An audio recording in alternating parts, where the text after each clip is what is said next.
Welcome back. ఏపీలోని ప్రభుత్వ ఆసుపత్రుల్లో వైద్య పరికరాల నిర్వహణ అడ్డగోలుగా మారింది. టెండర్ ద్వారా ఈ పని దక్కించుకున్న టీబీఎస్ సంస్థపై అవినీతి ఆరోపణలు గుప్పుమంటున్నాయి. ఎలాంటి మరమ్మతులు చేయకుండా కోట్లాది రూపాయలు దోచుకుంటోందన్న విమర్శలు వినిపిస్తున్నాయి. ప్రభుత్వ ఆసుపత్రుల్లో వైద్య పరికరాల మరమ్మతులు నిర్వహణ బాధ్యతను ప్రైవేటు వ్యక్తులకు అప్పగించింది ప్రభుత్వం. జిల్లా కేంద్రాల్లోని ఆసుపత్రులతో పాటు ప్రాథమిక ఆరోగ్య వైద్య కేంద్రాలు, కమ్యూనిటీ హెల్త్ సెంటర్లలోని వైద్య పరికరాల నిర్వహణ బాధ్యతను టెండర్ ద్వారా దక్కించుకుంది టీబీఎస్ సంస్థ. నిబంధనల ప్రకారం ఈ సంస్థ ప్రతి జిల్లాకు బయోమెడికల్, క్లినికల్ ఇంజనీరింగ్ చేసిన వారిని 3 నియమించుకోవాలి. వీరికి ఓ వాహనం అందుబాటులో ఉండాలి. వైద్య పరికరాలు చెడిపోయినప్పుడు వారంలోపు మరమ్మతులు చేయాలి. అయితే క్షేత్రస్థాయిలో టీబీఎస్ పనితీరు అధ్వానంగా ఉంది. నిపుణుల స్థానంలో కేవలం ఐటీఐ చదివిన వారిని పనిలోకి తీసుకున్నారు. పోనీ పనైనా సరిగ్గా చేస్తున్నారా అంటే అదీ లేదు. కర్నూలు ప్రభుత్వాసుపత్రిలో 76 పరికరాలు మరమ్మతులకు నోచుకోక మూలన పడ్డాయి. జిల్లాలోని చాలా పీహెచ్సీల్లోనూ ఇదే పరిస్థితి. అయితే మరమ్మతులు, కొత్త పరికరాల కొనుగోలంటూ గత 2 ఏళ్లలో ఒక్క కర్నూలు జిల్లాకు సంబంధించే ప్రభుత్వం నుంచి 42 కోట్లు తీసుకుంది టీబీఎస్ సంస్థ. కర్నూలు ప్రధానాసుపత్రిలో ఎమ్మెల్యే ఎస్వి మోహన్ రెడ్డి జరిపిన ఆకస్మిక తనిఖీల్లో 76 పరికరాలు పనిచేయటం లేదని తేలింది.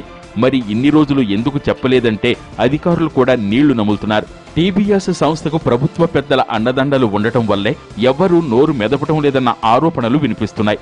అయితే టీబీఎస్ నిర్వాహకాన్ని సీఎం దృష్టికి తీసుకువెళ్తానన్నారు ఎమ్మెల్యే ఎస్వి మోహన్ రెడ్డి.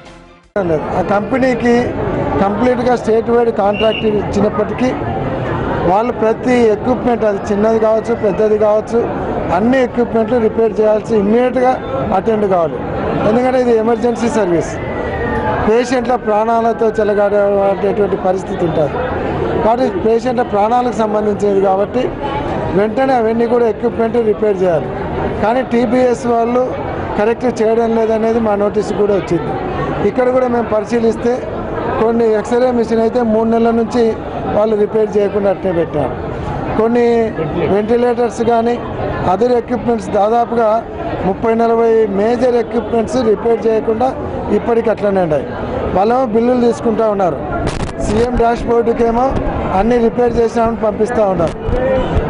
కానీ ఇది మంచిది కాదు. హాస్పిటల్ను డెవలప్ చేయాలి. ముఖ్యంగా రోడ్స్ కొంత ప్రాబ్లం ఉంది. మాకు 2 crores మాత్రమే శాంక్షన్ అయింది. ఇంకొక 10 crores డిస్ట్రిక్ట్ డెవలప్మెంట్ ఫండ్ దగ్గర వస్తే కంప్లీట్గా హాస్పిటల్ సీసీ రోడ్స్ వేస్తే ఈ స్ట్రెచెస్ కానీ ఇదంతా కూడా, ఎందుకంటే హాస్పిటల్ 110 acres ఉంది. సో దీనివల్ల చాలా వరకు ఇబ్బంది అవుతుంది. ఎక్విప్మెంట్ కూడా ప్రాబ్లము, పేషెంట్ షిఫ్టింగ్ ప్రాబ్లం కూడా ఉంటుంది. వైద్య పరికరాల నిర్వహణను గాలికొదిలేసి ఇష్టారాజ్యంగా వ్యవహరిస్తోంది టీబీఎస్ సంస్థ. పైకి మాత్రం తమ పనితీరు అద్భుతంగా ఉందని గొప్పలు చెప్పుకుంటోంది.